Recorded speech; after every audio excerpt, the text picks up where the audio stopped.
Terakhir ke Pak Aliun, terakhir aktivis. Terima kasih. Assalamualaikum warahmatullahi wabarakatuh. Waalaikumsalam. Mungkin singkat yang ingin saya sampaikan. Pertama, saya mengucapkan terima kasih sudah diundang di sini. Yang kedua, saya ingin mengucapkan selamat atas pencapaian di tahun pertama Pak Nelson dan Pak Hendra Hemeto. Yang ketiga, saya mengucapkan terima kasih Pak, karena lampu menara sudah menyala. Artinya itu sudah lebih menegaskan kegemilangan dari Kabupaten Gorontalo dengan glowing bersinar. Yang keempat Pak Bupati, saya ingin memberikan masukan.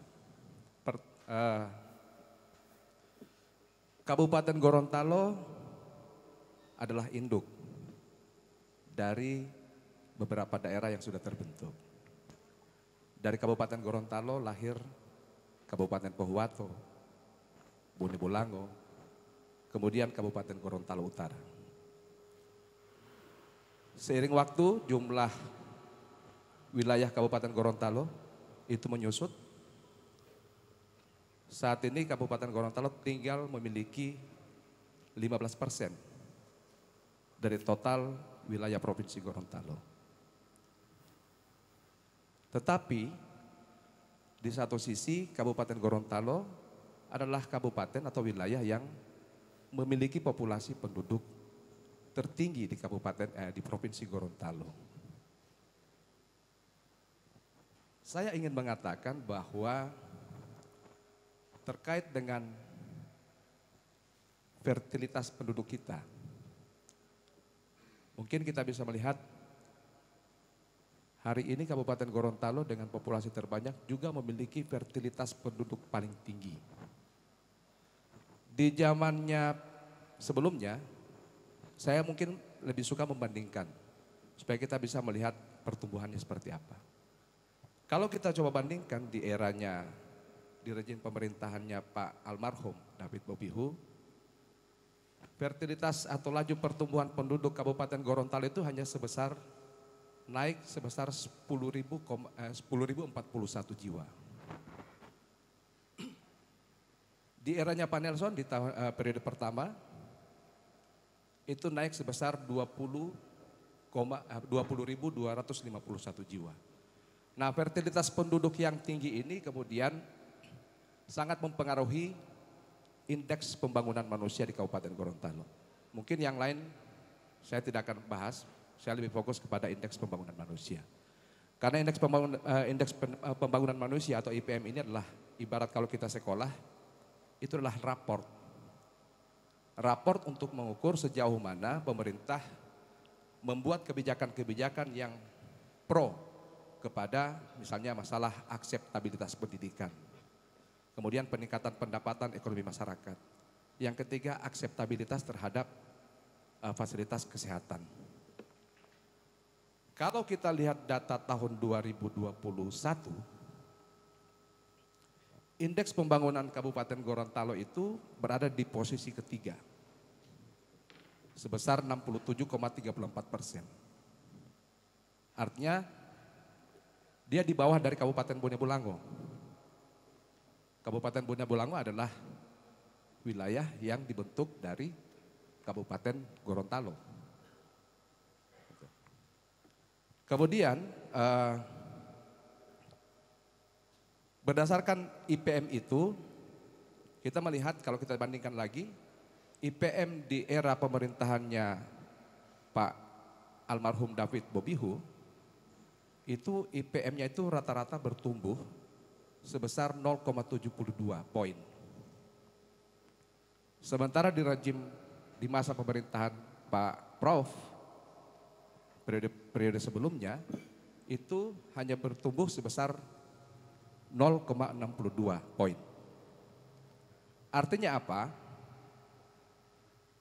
Bisa dikatakan kualitas kebijakan yang dihasilkan itu tidak mampu mengintervensi 3 variabel pembentuk angka IPM tadi.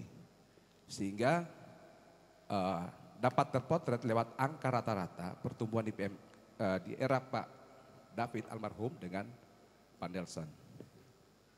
Nah, yang jadi persoalannya adalah hari ini tidak ada upaya atau belum terlihat upaya bagaimana pemerintah untuk menekan angka fertilitas itu sendiri. Sementara angka fertilitas ini cenderung banyak mempengaruhi potret dari IPM Kabupaten Gorontalo itu sendiri. Selain IPM, kita juga melihat pengaruh dari angka fertilitas yang tinggi ini pada tingginya persentase kemiskinan di Kabupaten Gorontalo.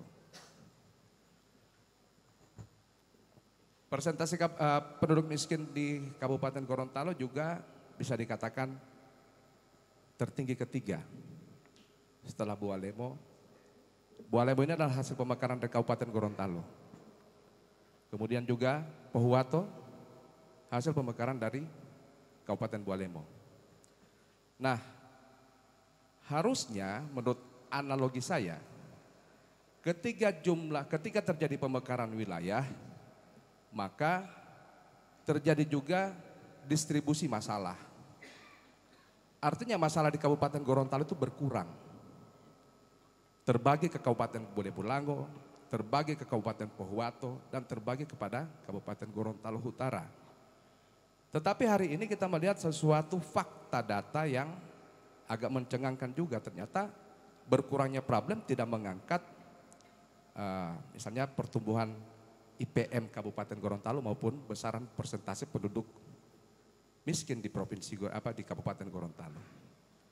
Dan saya kira ini adalah sebuah problem yang harus disikapi oleh atau mendapat jawaban langkah-langkah serius dari pemerintah, terutama dalam memastikan bahwa Kabupaten Gorontalo dapat mewujudkan yang namanya Gibilang itu.